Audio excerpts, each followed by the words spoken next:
창밖은 아직 어둑한 새벽이었다.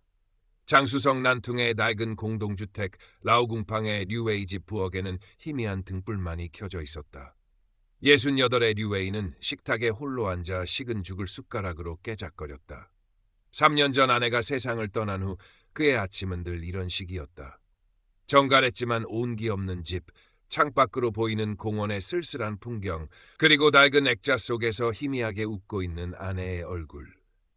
그는 문득 아내에게 소홀했던 지난날들이 사무치게 후회스러웠다.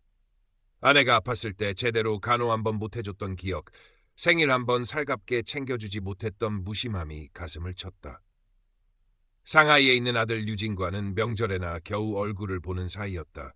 전화통화도 짧고 형식적인 안부뿐 서로의 속마음을 터놓고 이야기한 지 오래였다. 은퇴 후 사회와의 연결고리가 끊기고 아내마저 떠나자 류웨이의 삶은 깊이를 알 수 없는 외로움과 무료함으로 채워졌다. 밤이 되면 어김없이 밀려드는 고독감에 잠 못 이루고 뒤척이는 날들이 이어졌다. 창밖으로 새어 들어오는 새벽의 푸르스름한 빛만이 그의 유일한 벗인 듯했다.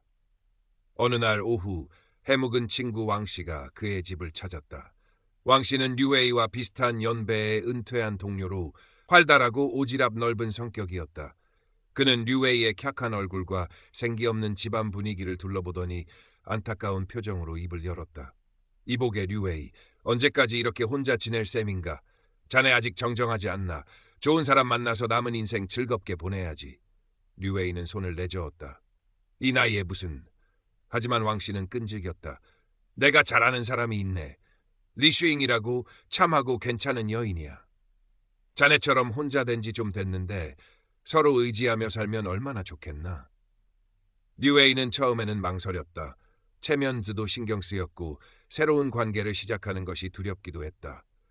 그러나 왕씨의 계속된 설득과 밤마다 파고드는 지독한 외로움에 결국 마음이 흔들렸다. 그는 마지못해 리슈잉을 만나보기로 했다. 며칠 후 류웨이는 왕씨의 주선으로 동네 찻집에서 리슈잉을 처음 만났다. 예순을 갓 넘긴 듯한 리슈잉은 수수하고 다소곳한 인상이었다. 화려하지 않지만 정갈한 옷차림에 온화한 미소를 짓고 있었다. 그녀는 류웨이의 말을 조용히 들어주며 연신 고개를 끄덕였다. 선생님 심정 저도 잘 알아요. 저도 비슷한 아픔을 겪었거든요. 그녀의 낮은 목소리에는 깊은 이해심이 담겨 있는 듯했다. 류웨이는 오랜만에 누군가와 마음이 통하는 듯한 느낌을 받았다. 어쩌면 이 사람이 자신의 지독한 외로움을 끝내줄 수 있을지도 모른다는 작은 희망이 싹떴다. 그 후 두 사람은 몇 번 더 만났다. 함께 공원을 산책하고 저녁 식사를 하며 서로의 지나온 이야기를 조금씩 나누었다. 리슈잉은 류웨이의 건강을 살뜰히 챙기는 듯 세심한 모습을 보였고 류웨이는 그런 그녀에게 점점 더 마음을 열었다. 그는 그녀에게서 죽은 아내의 빈자리를 채울 수 있을 거라는 기대를 품기 시작했다. 짧은 만남이었지만 서로의 외로움을 위로하며 빠르게 가까워졌다. 결국 두 사람은 주변의 별다른 반대 없이 혹은 무관심 속에 조촐하게 혼인신고를 하고 함께 살기로 했다. 류웨이의 텅 빈 집에 오랜만에 사람의 온기가 도는 듯했다. 결혼 초기 류웨이는 잠시나마 행복감을 느꼈다. 아침에 눈을 뜨면 누군가 함께 있다는 사실만으로도 위안이 되었다. 하지만 그 행복은 오래가지 않았다. 함께 살기 시작하면서 리슈잉의 본 모습이 조금씩 드러나기 시작했다. 처음에는 사소한 것들이었다. 리슈잉은 몸이 안 좋다. 예전에 하던 방식과 달라서 손에 익지 않는다며 집안일을 미루거나 류웨이에게 떠넘기려 했다. 외출이 잦아졌고 시장에 가면 자신의 옷가지나 화장품을 사는데 더 많은 돈을 썼다. 류웨이가 은퇴연금으로 생활하는 것을 뻔히 알면서도 그녀의 씀씀이는 줄어들 기미가 보이지 않았다. 점차 리슈잉은 노골적으로 금전적인 요구를 하기 시작했다. 고향에 계신 노모 약값이 필요해요. 조카 학비를 좀 보태줘야 하는데. 우리 아들이 작은 사업을 시작하는데 초기 자금이 부족하다고 하네요. 처음에는 소액이었지만 시간이 갈수록 요구하는 액수가 커졌다. 류웨이가 망설이는 기색을 보이거나 거절하면 리슈잉은 금세 얼굴을 굳히고 서운함을 표했다. 남편인데 그 정도도 못해줘요. 내가 당신한테 너무 많은 걸 바라는 건가요? 혹은 눈물을 글썽이며 내가 기댈 곳은 당신밖에 없는데 라며 류웨이의 죄책감을 자극했다. 류웨이의 생활 방식에 대한 불만도 늘어갔다. 그의 오랜 취미인 서예를 보며 돈도 안 되는 일에 시간 낭비한다고 타박했고, 그가 즐겨 먹는 소박한 음식들을 건강에 안 좋다, 맛이 없다며 투덜거렸다. 류웨이가 친구 왕 씨와 가끔 만나 바둑을 두거나 차를 마시는 것조차 탐탁지 않아 했다. 그 늙은이랑 만나서 무슨 재미가 있다고 그래요? 차라리 그 시간에 집에서 나랑 이야기나 해요. 하지만 정작 그녀와의 대화는 일방적인 요구 아니면 불평불만뿐이었다. 류웨이는 점점 집에서 편안함을 느끼지 못했다. 리슈인과의 대화는 단절되었고 서로 마주보고 식사하는 시간조차 불편하게 느껴졌다. 그는 점점 말수가 줄었고 밤에는 각방을 쓰는 날이 늘어갔다. 한때 온기를 불어넣어 줄 것이라 믿었던 존재는 이제 그의 삶을 짓누르는 무거운 짐이 되어가고 있었다. 어느 날 류웨이가 아끼던 죽은 아내의 유품인 낡은 찻잔 세트를 리슈잉이 촌스럽고 자리만 차지한다며 버리려다 큰 다툼이 벌어졌다. 류웨이가 버럭 화를 내자 리슈잉은 눈 하나 깜짝하지 않고 되받아쳤다. 죽은 사람 물건에 왜 그렇게 집착해요? 그러니 당신이 아직도 그 모양 그 꼴인 거예요.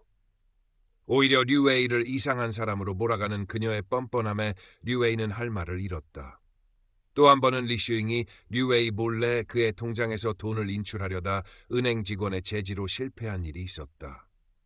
이 사실을 알게 된 류웨이가 따져 묻자 리슈잉은 태연하게 말했다. 우리 아들이 급하게 돈이 필요하다고 해서 그랬어요. 당신 돈이 내 돈이고 내 돈이 당신 돈 아니에요? 뭘 그렇게 쪼잔하게 굴어요? 그녀의 당당한 태도에 류웨이는 기가 막혔다. 자신이 사람을 잘못 봐도 한참 잘못 봤다는 생각이 들었지만 이미 엎질러진 물이었다. 괴로운 마음에 친구 왕 씨를 찾아가 하소연이라도 해보려 했지만 왕 씨는 에이, 부부싸움은 칼로 물베기 아닌가. 서로 잘 맞춰가야지. 여자가 그럴 수도 있는 걸세라며 피상적인 위로만 건넬 뿐이었다. 류웨이는 깊은 고립감과 절망감에 휩싸였다. 외로움에서 벗어나려 했던 선택이 더 큰 외로움과 고통을 가져다 줄 줄은 꿈에도 몰랐던 것이다. 시간이 흐를수록 리슈잉의 행동은 더욱 대담해졌다. 그녀는 류웨이의 주요 거래은행과 예금 규모를 은밀히 파악했고 그의 인감도장을 어디에 두는지까지 알아냈다. 류웨이는 그런 그녀의 속셈을 눈치채지 못했다. 어쩌면 애써 외면하고 싶었는지도 모른다. 자신의 선택이 틀렸다는 것을 인정하는 것이 너무나 고통스러웠기 때문이다. 결정적인 사건은 어느 날 오후에 터졌다. 류웨이가 낮잠을 자고 있을 때 은행에서 전화가 걸려왔다. 류웨이의 정기예금을 해지하고 거액을 다른 계좌로 이체하려는 시도가 있었는데 금액이 크고 평소와 다른 거래 패턴이라 확인차 연락했다는 내용이었다. 잠이 확 달아난 류웨이는 떨리는 목소리로 그런 요청을 한 적이 없다고 말했다. 모든 사실을 직감한 류웨이는 온몸의 피가 차갑게 식는 것을 느꼈다. 그는 안방으로 달려가 리슈잉을 다그쳤다. 처음에는 시치미를 떼던 리슈잉은 류웨이가 은행과의 통화 내용을 이야기하자 마침내 본색을 드러냈다. 그래요, 내가 했어요. 당신 자식한테만 좋은 일 하란 법 있어요?